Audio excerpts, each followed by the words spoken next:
Mesdames et messieurs, bonsoir. Merci d'avoir choisi RTI1 à la 1 de ce 20h. Le président sud-africain Cyril Ramaphosa a achevé sa visite d'État en Côte d'Ivoire. Il a passé 72 heures en terre ivoirienne. Un séjour est bien rempli, des activités menées, entre autres signature de conventions dans plusieurs domaines. Les deux pays ont décidé d'approfondir leurs relations, notamment dans les investissements publics et privés. Le projet de loi de finances portant budget de l'État de Côte d'Ivoire est à l'examen au Sénat. C'est la dernière étape avant son adoption. Ce budget s'élève à plus de 9 000 milliards de francs CFA. Il doit être défendu par les membres du gouvernement. Les débats ont débuté avec les ministres de la Défense, de la Sécurité, la Justice au Sénat. L'État de Côte d'Ivoire n'oublie pas les journalistes professionnels à la retraite. Ils recevront une rente viagère. La démarche menée par le ministère de la Communication, des Médias et de la Francophonie ont porté leurs fruits et une cinquantaine de grands noms des médias va recevoir tous les mois un chèque d'un montant de 250 000 francs CFA. Le pape François est à Chypre. Ce vendredi est deuxième jour de sa visite dans le pays. Le souverain pontife a célébré une messe devant près de 10 000 fidèles chrétiens. Il a appelé à la solidarité vis-à-vis des migrants, a donné un témoignage chrétien sans moralisme. Soyez les bienvenus sur RTI1. Le président sud-africain Cyril Ramaphosa a quitté Abidjan ce vendredi. Il a achevé sa visite d'État après 72 heures passées en terre ivoirienne.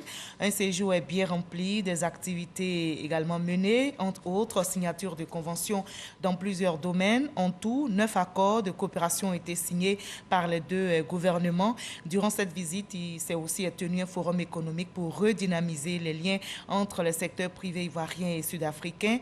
L'axe Pretoria-Yamoussoukro s'est donc renforcé avec cette visite du chef d'État sud-africain dans notre pays.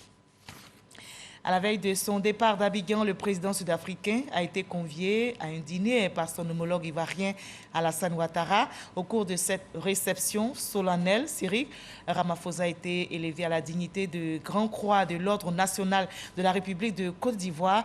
Les États ivoiriens et sud-africains ont décidé d'approfondir leurs relations, notamment dans les investissements publics et privés. Alexis Ouedraogo. Vive l'Afrique du Sud, vive la Côte d'Ivoire, vive l'amitié et la coopération ivoiro-sud-africaine. Voilà. Un dîner sous le sceau de la fraternité.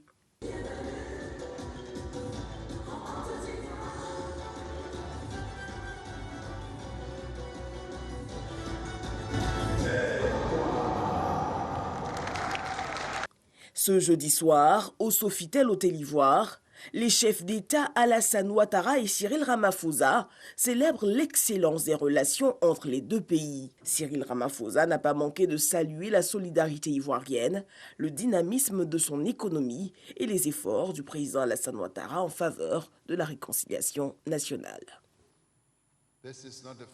Ce n'est pas la première fois que nos deux pays expriment leur amitié. Nous travaillons ensemble à renforcer nos liens d'affaires. Nous avons été honorés de cette visite d'État dans votre pays et nous souhaiterons vous recevoir en Afrique du Sud très bientôt. L'occasion pour le président ivoirien de saluer le renforcement engagé de la coopération bilatérale. Alassane Ouattara exprime sa solidarité et celle du gouvernement à l'endroit du peuple sud-africain en cette période marquée par l'apparition du nouveau variant Omicron. Je voudrais donc saisir l'occasion de cette visite pour vous réitérer toute mon admiration et mes vives félicitations pour votre leadership, ainsi que pour les remarquables performances économiques enregistrées par votre pays en dépit du contexte sanitaire difficile. Monsieur le Président et chers frères, la longue et solide amitié qui lie la Côte d'Ivoire et l'Afrique du Sud depuis les années 60 a été officialisée le 21 mai 1992. Je voudrais donc exhorter le secteur privé sud-africain et ivoirien à intensifier leurs efforts en vue de créer de solides partenariats pour booster nos échanges économiques et commerciaux. À cet égard, je salue la présence des opérateurs économiques sud-africains venus en grand nombre prendre part au forum économique Côte d'Ivoire-Afrique du Sud, dont les résolutions très attendues s'inscrivent dans cette optique. Monsieur le Président, chers frères, je partage avec vous votre ambition et votre engagement en faveur d'une Afrique développée, prospère et en paix pour le bonheur de nos populations. Moment fort de la soirée, le président sud-africain est levé à la dignité de Grand Croix dans l'ordre du mérite ivoirien. 11 recommandations formulées pour booster les échanges commerciaux entre Sud-Africains et Ivoiriens. Le Forum économique Côte d'Ivoire-Afrique du Sud, tenu en marge de la visite d'État du président Cyril Ramaphosa, a refermé ses portes aujourd'hui même.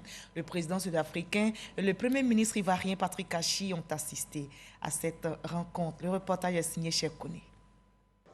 À l'issue de 2 jours de travaux marqués par 8 sessions, 22 intervenants et 633 participants composés des membres du patronat ivoirien et sud-africain, 11 recommandations ont été formulées avec pour objectif de booster les échanges commerciaux entre les 2 pays.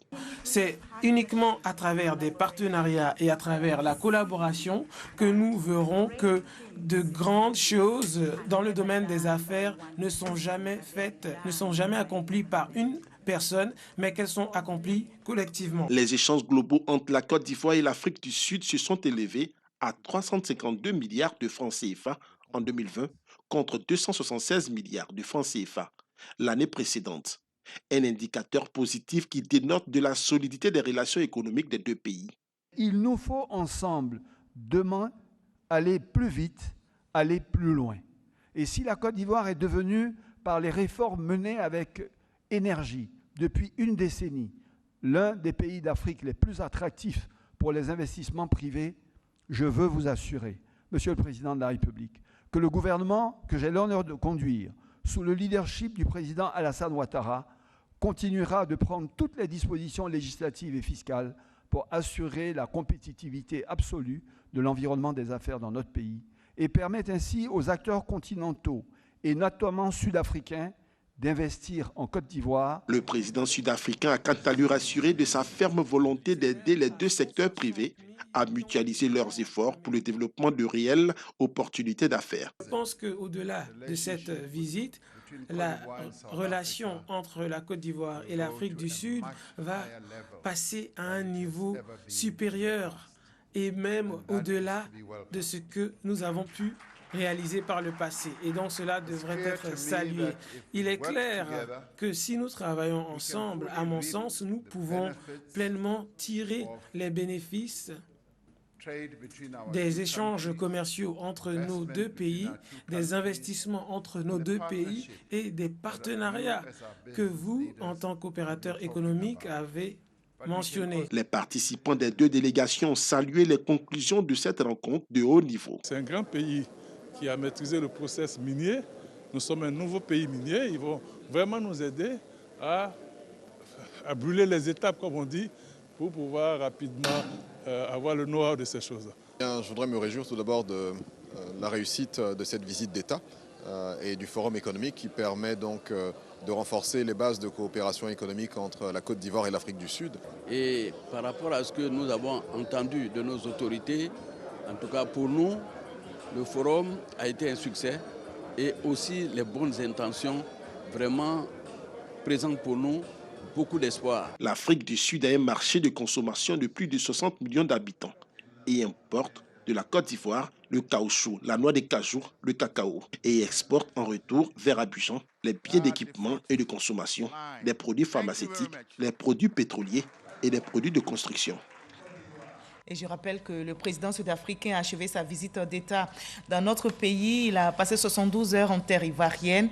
Et bien avant son départ, il s'est rendu au port autonome d'Abidjan. Cyril Ramaphosa est allé découvrir les installations portuaires, poumon de l'économie ivoirienne. Le port autonome d'Abidjan assure plus de 76% des échanges extérieurs et génère 76,45% des recettes douanières, nous rapporte Mahama Traoré. Depuis la lagune ébriée, Cyril Ramaphosa découvre en compagnie du Premier ministre Patrick Kachi les installations du port autonome d'Abidjan. Une plateforme logistique par laquelle transitent 76% des marchandises que la Côte d'Ivoire échange avec le reste du monde. À mesure que le bateau avance sur le plan d'eau, Ian Yakoubassié, patron de l'autorité portuaire, présente tour à tour au chef d'État sud-africain les terminaux minéraliers, rouliers, céréaliers, le port de pêche, les 2 terminaux à conteneurs et le canal de Vridi rénové et élargi. Sur la quasi-totalité de ces sites, des travaux sont en cours de réalisation et même achevés dans certains cas. De retour sur la terre ferme, le ministre des Transports explique au président sud-africain l'objectif de cette profonde mutation que connaît le port d'Abidjan ces 10 dernières années. Pour permettre au port ivoirien et à celui d'Abidjan en particulier d'être à la hauteur des enjeux du développement du pays, des investissements massifs ont été décidés pour rattraper des décennies de non-investissement ayant conduit le port d'Abidjan à perdre sa place de premier port ouest-africain. Les travaux de modernisation du port autonome d'Abidjan, prévus s'achever en 2022, s'élèvent à environ 1 000 milliards de francs CFA. Quand le programme sera terminé, on aura construit 2,5 km de quais supplémentaires avec des terrains d'eau qui seront passés de 11 mètres à 16 mètres. La possibilité d'accueillir des navires de 12 000 boîtes au lieu de 3 500 aujourd'hui. La possibilité d'accueillir des navires vraquiers avec 80 000 tonnes au lieu de 30 000 tonnes aujourd'hui. Nous aurons créé 80,5 hectares en zone sous-douane parce que la zone sous-douane était congestionnée en termes de manutention, ça obérait la productivité. Nous aurons créé aussi 40 hectares en dehors de cette zone-là. Se disant impressionné par ces installations, Cyril Ramaphosa repart avec la conviction renforcée de booster les relations économiques avec la Côte d'Ivoire. Dans le volume des marchandises en transit au port d'Abidjan, la part de l'Afrique du Sud n'est que de 0,5%, ce qui classe la nation arc-en-ciel au 10e rang africain et au 31e rang mondial des clients du port d'Abidjan. Et en marge de sa visite d'État, le président sud-africain Cyril Ramaphosa a lancé les travaux de construction du nouveau siège de la société de téléphonie mobile MTN Côte d'Ivoire, un siège en zone aéroportuaire. Et sur le chantier, Cyril Ramaphosa avait à ses côtés le Premier ministre Patrick Achi. Témoignage signé pour vous, Lansene Bakayoko. Un coup de truelle du président sud-africain Cyril Matamela Ramaphosa et un autre du Premier ministre de Côte d'Ivoire, Patrick Achi. Et c'est parti pour le démarrage officiel des travaux de construction du futur siège de la compagnie de téléphonie mobile MTN Côte d'Ivoire. Un espace de 1500 mètres carrés sur lequel seront bâtis des édifices ultramodernes de 3 niveaux. Nous voyons concrétiser là un projet qui a été initié depuis 2011, lorsque la haute direction de MTN a rencontré son Excellence le Président Alassane Ouattara. La construction de ce siège symbolise l'ancrage de MTN en Côte d'Ivoire et traduit singulièrement la dimension panafricaine de cette marque qui se sent chez elle partout sur le continent. D'un coût de 20 milliards de francs CFA, les bâtiments seront livrés dans le courant du premier trimestre de l'année 2023. Voilà, comme on le voit, le groupe de téléphonie mobile MTN veut renforcer sa position en Afrique et singulièrement dans notre pays, la Côte d'Ivoire. C'est ce qui ressort de la rencontre tenue par le patron de ce groupe sud-africain avec le ministre ivoirien de l'économie numérique. Dangui Dangué nous en dit plus.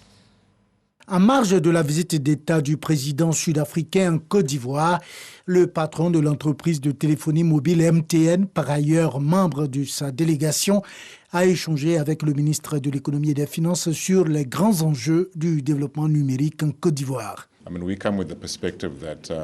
Nous sommes ici dans la perspective d'accompagner le développement numérique de l'Afrique. Nous voulons également soutenir les deux pays.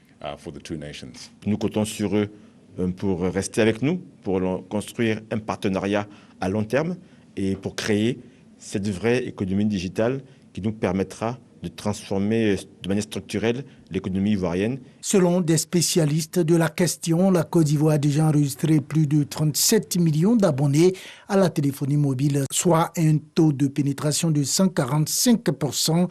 Le chiffre d'affaires s'élève à plus de 1 000 milliards de francs CFA. Et lors de son séjour ivoirien, le président sud-africain Cyril Ramaphosa a été distingué à la salle Félix Houphouët-Boigny de l'hôtel du district d'Abidjan au Plateau. Et c'était hier jeudi, deuxième jour de sa visite d'État.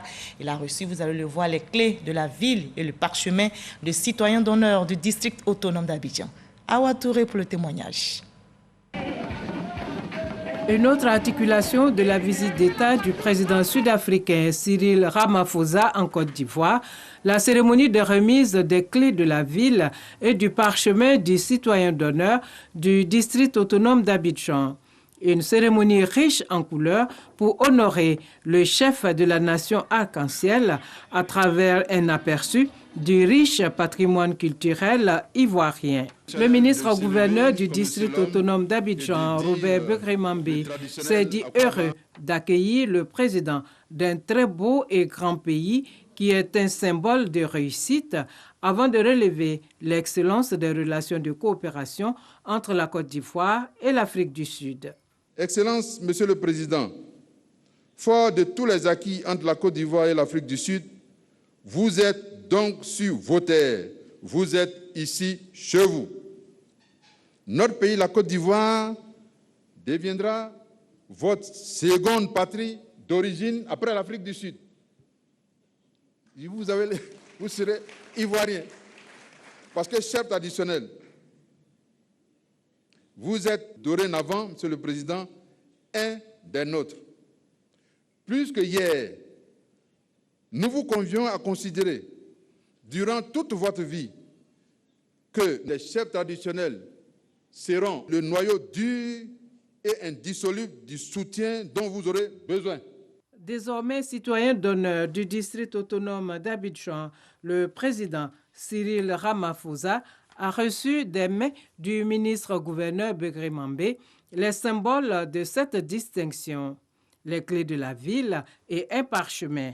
Le président Ramaphosa a par ailleurs été fait chef traditionnel dans la génération Doubo et la catégorie Djéou. Son nom de règne, Dousanwo, le guerrier intrépide.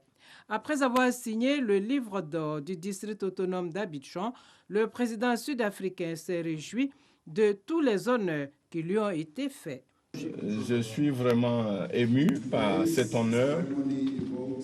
Je crois que la cérémonie d'aujourd'hui est remplie d'émotions. Et je crois que les membres de ma délégation également sont touchés. Et c'est la première fois que je viens en terre ivoirienne.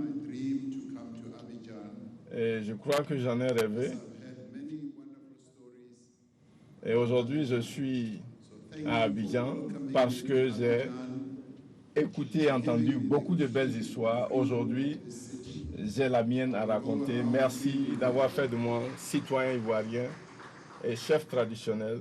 Et nous ferons en sorte que nos leaders traditionnels soient informés en Afrique du Sud, parce que nous avons également la Maison des Rois et chefs traditionnels. Et lorsque le président Alassane Ouattara visitera l'Afrique du Sud, nous ferons la même chose au président. Le président sud-africain a par ailleurs relevé que cette cérémonie majestueuse montre que la Côte d'Ivoire et l'Afrique du Sud ont les mêmes traditions. Il a pris l'engagement de recevoir les chefs traditionnels qui sont désormais ses collègues en Afrique du Sud dans la pure tradition africaine. Voilà, je rappelle donc que le président sud-africain a quitté Abidjan ce vendredi. Il a achevé sa visite d'État après 72 heures passées en terre ivoirienne. La bonne nouvelle est tombée ce vendredi 3 décembre. Notre pays, la Côte d'Ivoire, préside le Conseil exécutif de l'OIT, l'Organisation mondiale du tourisme, pour les 12 prochains mois. Le leadership de la destination touristique ivoirienne est ainsi promu au plan international. Et c'est le ministre du Tourisme et des Loisirs, Siandou Fofana, qui va présider aux destinées du Conseil exécutif de cette Organisation mondiale du tourisme. Il a été désigné à l'issue de la 24e Assemblée générale de l'OIT à Madrid, en Espagne. Ici en Côte d'Ivoire, le projet de loi de finances portant budget de l'État de Côte d'Ivoire est à l'examen au Sénat et c'est la dernière étape avant son adoption. Ce budget s'élève à plus de 9 000 milliards de francs CFA. Il doit être défendu par les membres du gouvernement au Sénat. Les ministres et secrétaires d'État vont donc se succéder devant les sénateurs pour exposer le projet et justifier surtout les dépenses publiques. Les débats sont ouverts, nous rapporte Kader Sokotoko. 9 901 milliards 072 millions 348 771 francs CFA. C'est le montant du budget 2022 de l'État de Côte d'Ivoire. Une bonne partie de ce budget servira au département ministériel. Combien est consacré à chaque entité? Cet argent servira à quoi? Le budget 2022 de l'État de Côte d'Ivoire est décortiqué par les sénateurs. Après l'introduction du ministre du Budget et du portefeuille de l'État, le premier à passer est le ministre d'État, ministre de la Défense, Téné Birahima Ouattara. Un budget d'un peu plus de 378 milliards de francs CFA. La défense du territoire national, c'est ce qui incombe en priorité à mon ministère, ce que nous allons continuer à mettre en œuvre. Il y a bien sûr la lutte spécifiquement contre le défi terroriste que nous allons renforcer. Je pense que nous avons bon espoir d'arriver très rapidement à juguler ce fléau.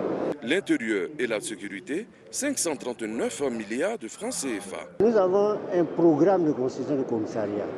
Il était prévu en 3 ans d'arriver à construire 20 commissariats en moyenne. Et aujourd'hui, nous en avons construit 16 sur les 20 qui étaient prévus. Et nous allons continuer cette action. Vous avez touché aussi le problème du corps préfectoral. Effectivement, il s'agit d'améliorer les conditions de travail de ces représentants de l'État dans les circonscriptions administratives. Justice et droits de l'homme, 81 milliards de francs CFA. Notre budget est en augmentation de 21%. C'est une très bonne chose. Et nous comptons avec cette augmentation, effectivement, gérer la question de la surpopulation carcérale. Nous avons déjà à venir la prison de Guiglo, celle de San Pedro et celle de Korogo. Je crois qu'on va juguler cette question. Et dans les jours à venir, nous allons entamer très rapidement les sessions des tribunaux criminels pour essayer donc de désengorger nos prisons. Tous ces budgets ont été votés à l'unanimité par les sénateurs membres de la Commission des affaires économiques et financières du Sénat. En marge du budget 2022 de l'État de Côte d'Ivoire, les sénateurs ont ratifié un projet de loi fixant les conditions d'importation du sucre destiné aux entreprises industrielles l'utilisant comme intrant. Voilà, je vous propose de rester à Yamoussoukro où la caravane de la commission électorale indépendante a fait escale mardi dernier. Au lycée Mami Ayoua, les jeunes ont tous eu droit à un cours d'éducation civique et électorale, une conférence suivie d'échanges sur l'enjeu du jeu électoral. Sidonie Davila. Ils sont jeunes, étudiants, élèves ou professionnels. Un grand nombre d'entre eux sait plus ou moins ce que c'est qu'une élection. Le renforcement de leurs connaissances en matière électorale est important pour la CEI. Élection, instrument de renforcement de la paix. Les concepts, le lien de cause à effet sont clairement expliqués par le conférencier du jour, Ibrahim Koulibaly Kubière, président de la CEI. À Yamoussoukro, au lycée Mami Ayoua. J'ai pu retenir que cette commission-là même n'est pas là pour nous diviser et elle lutte tant bien que mal pour que la paix règne au sein du pays. Le président de la CEI nous a donc rassuré en ce qui donc concerne la tenue des scrutins à venir qu'il fera donc tout pour minimiser les erreurs ainsi que tout ce qui est trouble. Les jeunes représentent 77% de la population ivoirienne, selon les dernières données.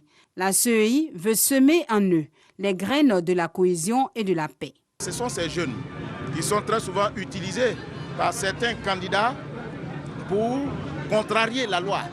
Alors, nous venons porter l'information à ces jeunes afin que nul n'en ignore, pour que, pénétrés de la matière électorale, ils puissent dire à ceux qui viennent les commanditer, les utiliser pour contrarier la loi, que non, ce n'est pas ce que la loi dit. Au cours de cette campagne de sensibilisation destinée à toutes les composantes de la société, un point d'honneur est fait aux handicapés. Leurs revendications en matière électorale font désormais partie des priorités de la commission électorale indépendante. Voilà, la Côte d'Ivoire promeut l'éducation civique électorale et dit non aux violences basées sur les genres. Les 16 jours d'activisme pour lutter contre les VBG ont démarré depuis le 25 novembre pour s'achever le 10 décembre prochain. Le ministère de la Femme, de la Famille et de l'Enfant lance une campagne pour sensibiliser justement les populations sur la question. Et bien pour réussir cette opération, plus de 300 leaders communautaires et guides religieux sont mobilisés, nous rapporte Noël Dagnogo Grascando. Selon ONU Femmes, 137 femmes sont tuées chaque jour dans le monde, soit par leur conjoint ou par un membre de leur famille. Et selon l'Institut national des statistiques, 37% des femmes subissent des mutilations génitales. Pour tirer la sonnette d'alarme, le ministère de la Femme, de la Famille et de l'Enfant, dans le cadre des 16 jours d'activisme, sensibilise sur les violences basées sur le genre. La couleur orange symbolise cette campagne et s'associe à chacune des activités de la campagne. Cette couleur orange fait référence à un monde meilleur, sans aucune violence sur les femmes et les filles. Il existe cette forme de violence basée sur le genre. Il va s'agir du viol, de l'agression sexuelle, de l'agression physique, du mariage forcé, du déni de ressources et d'opportunités ou de services, de la violence psychologique ou émotionnelle, des mutilations génitales féminines. Pour freiner les violences basées sur le genre, le gouvernement mène plusieurs actions. Nous avons mis en place un mécanisme de prise en charge du viol. Au niveau médical, en cas de nécessité, au cours de l'enquête, le juge peut demander par réquisition au médecin de produire le certificat médical. Dans ce cas, la victime ne paie pas pour le certificat médical. Le médecin qui a délivré le certificat médical se fait payer par le Trésor public de Côte d'Ivoire. Pour éradiquer ce fléau, le ministère de la Femme, de la Famille et de l'Enfant compte accentuer les actions de sensibilisation afin d'opérer le changement de mentalité. Et ajouter que dans le cadre de la campagne des 16 jours d'activisme contre les violences basées sur le genre, une grande marche aura lieu dans la commune de Trècheville demain, samedi 4 décembre, à partir de 7h30. Nous sommes tous conviés donc à cette grande marche contre les violences basées sur le genre. Point de rencontre, le parc des sports de Trècheville. À demain donc.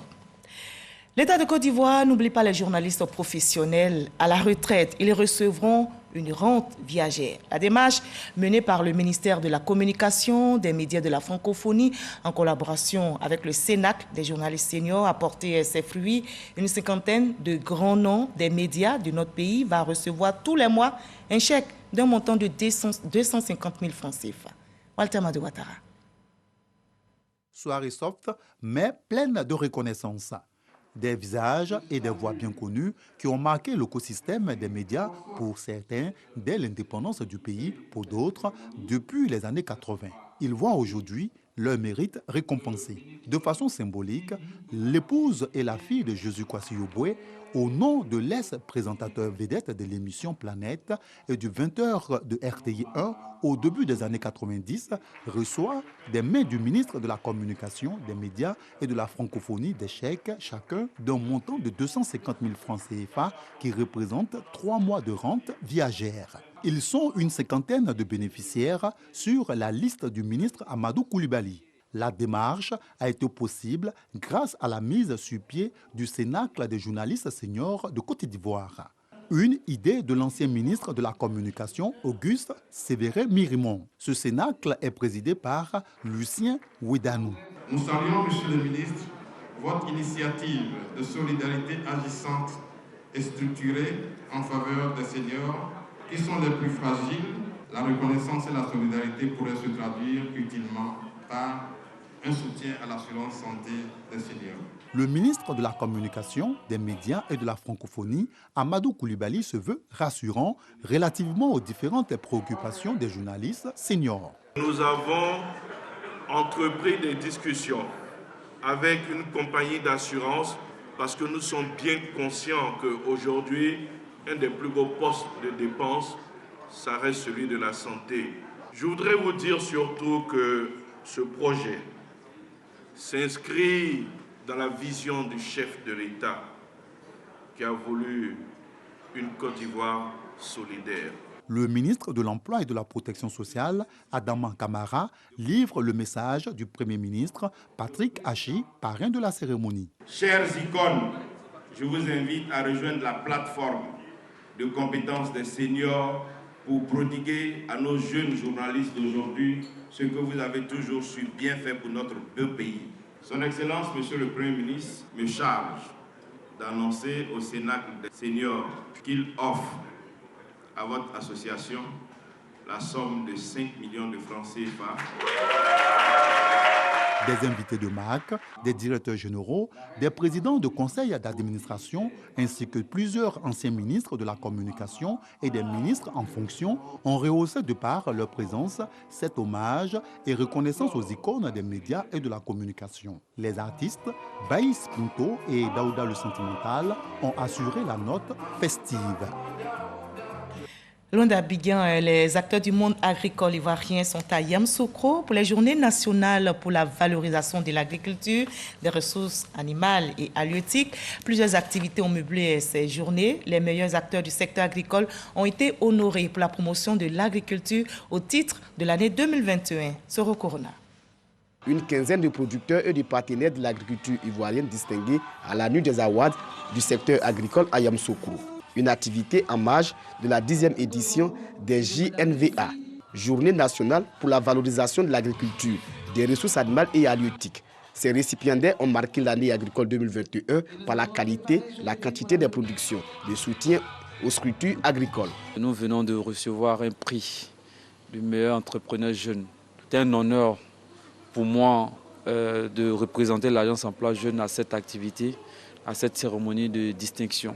C'est une reconnaissance pour ce monde, ces braves paysans, ces braves éleveurs qui chaque jour bravent les difficultés pour nous apporter à manger.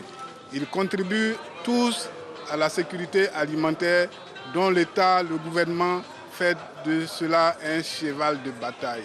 Nous repartons très contents de voir ces acteurs heureux et épanouis après une année pleine de sacrifices. Il était temps de faire une pause. Les JNVA sont avant tout des moments de promotion de l'agriculture ivoirienne dans tous ses compartiments. Ces journées sont aussi marquées par des panels autour du thème central. Comment améliorer la compétitivité des chaînes de valeur afin de réduire la pauvreté et d'assurer une croissance inclusive tout en gérant les pertes post-récolte. Toutes ces activités ont mis fin à la 10e édition des Journées nationales pour la valorisation de l'agriculture, des ressources animales et halieutiques. Et en marge de toutes ces activités, la lutte contre le coronavirus s'intensifie. Voyons les chiffres du jour en Côte d'Ivoire.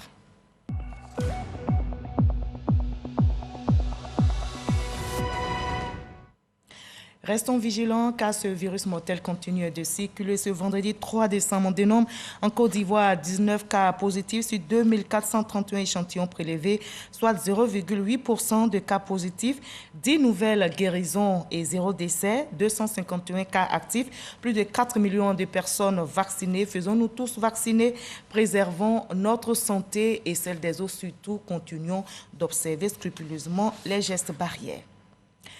Issu de la grande famille Gon Coulibaly, le président de l'inspection générale du Parti des peuples africains Côte d'Ivoire, PPACI, Issa Malik Coulibaly et son compagnon Seydou Soro retournent sur la terre de leurs ancêtres 11 années après leur exil. Ils ont été accueillis cette semaine même à Korogo. On en parle avec Ami Sissoko.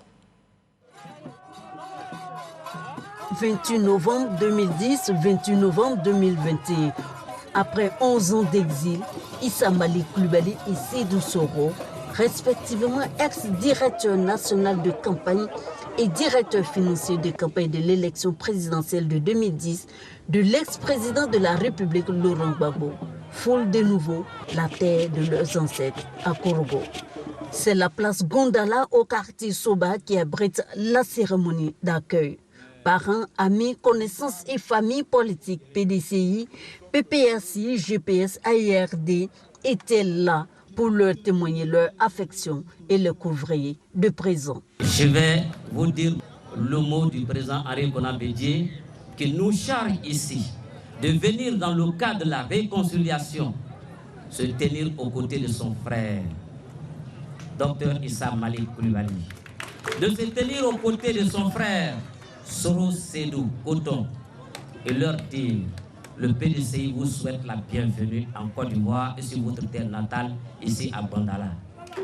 Le président Ouattara a rencontré le président Bédié. On les a tous vus à la télé en train de rigoler. Le président Ouattara a rencontré le président Gbagbo. On les a tous vus en train de s'embrasser. Qui vous dit qu'ils font palabre encore? Accompagnons-les. En évitant de rappeler les circonstances qui les ont obligés à s'exiler, chacun s'est voulu pacificateur au cours de son discours. Issa Malik Coulibaly, lui, a même préféré en faire un livre intitulé « Les Nations Unies et les élections en Afrique ».